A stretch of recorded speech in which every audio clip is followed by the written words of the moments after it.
Here are 5 more keyboard shortcuts that I think that you should be using every day in your Premiere Pro workflow. The first one we're gonna go to is an easy way to make micro adjustments to your clips, and it's just 2 buttons. So I'm gonna go ahead and scroll into this timeline. This was for a brewery project that we shot kind of a while ago actually. But what this shortcut is if you wanted to scooch a clip over just 1 frame at a time, all you have to do is hold in Command and hit your arrow key right or left.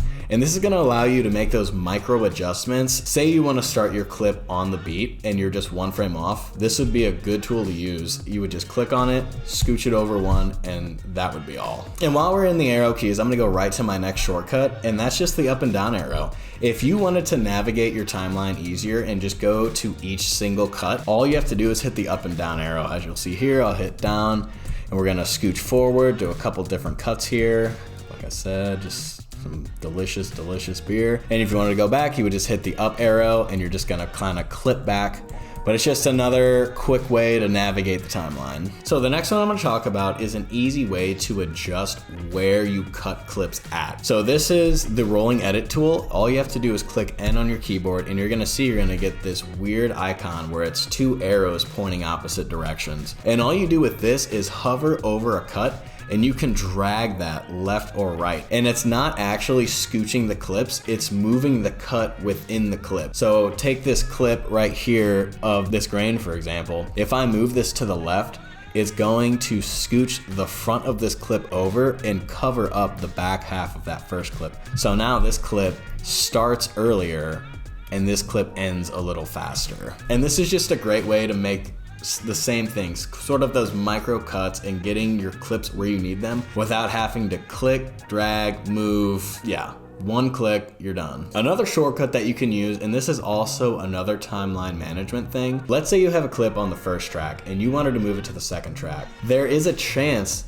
moving that clip up a track or even like 3 tracks that you might scooch it left or right and mess up your timing. There's an easy button to press to avoid that, and it's the shift key. Pretty much all you have to do, let's say I wanted to move this clip above the adjustment layer. You see how before I do it, I have a chance to actually scooch over and get off time. So all I would do is hold in the shift key, and if I come up, it will not let me move down the timeline.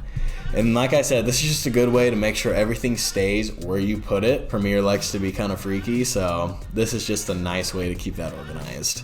And the last shortcut that I'm gonna talk about in this video is Command M. This is your shortcut to jump straight to export. Normally you would have to come up to File, go all the way down here to Export, go over to Media, click, and then you're there. That's like 4 clicks. Or you could be in the sequence, Command M, bang, you're there. And those are the shortcuts I had for you today. Like I said, I'm gonna continue doing a lot more of these shortcut videos. Every single time I edit, I use a plethora of them. I think that the less times you're clicking, the less buttons you're pushing, the more efficient you're being as an editor, and you're getting a lot more done. If you can think of any that I hadn't mentioned and I need to learn, let me know in the comments.